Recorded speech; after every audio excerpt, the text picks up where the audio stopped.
వరంగల్ కొత్తవాడ మహంకాళి ఆలయం చుట్టూ ఇటీవల నిర్మించిన నూతన ప్రహరీ గోడ ఉండటం వల్ల వారి ఇంటికి దారి లేకుండా పోయిందని కోదాటి శ్రీనివాస్ అరుణ దంపతులు నివాసంలో విలేకరుల సమావేశంలో తెలిపారు. ఈ సందర్భంగా శ్రీనివాస్ మాట్లాడుతూ, మా బాధను పట్టించుకునే వారే లేరని, తమకు న్యాయం చేయాలంటూ మొక్కని కాళ్ళు లేవు, ఎక్కని అధికారుల మెట్లు లేవు అంటూ తమ బాధను వ్యక్తపరిచారు.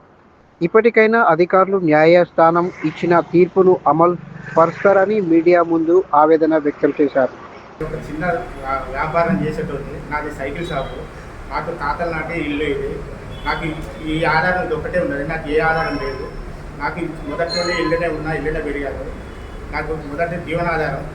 నాకు అయితే ఈ గుడి డెవలప్మెంట్ చేస్తా అని గుడి కట్టారు.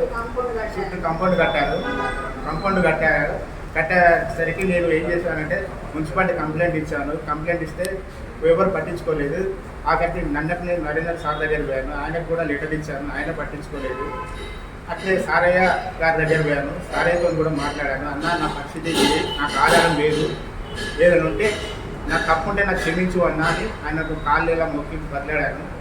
దయచేసి దీనిపై కలెక్టర్కి ఇచ్చాను, కమిషనర్కి ఇచ్చాను, సిపి గారికి కూడా ఇచ్చాను.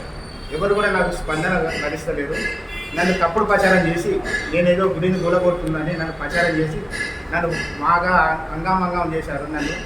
దీనిపై నాకు ఎటువంటి గుడి అంటే నాకు ధర్మం, నేను కూడా హిందువునే. నేను కూడా తెల్లారు లేస్తే ఇక్కడ మొక్కుకున్నట్టు అమ్మవారిని. గుడి కూలగొట్టేంత అవసరం నాకు లేదు. నాకు కావాల్సింది దారి.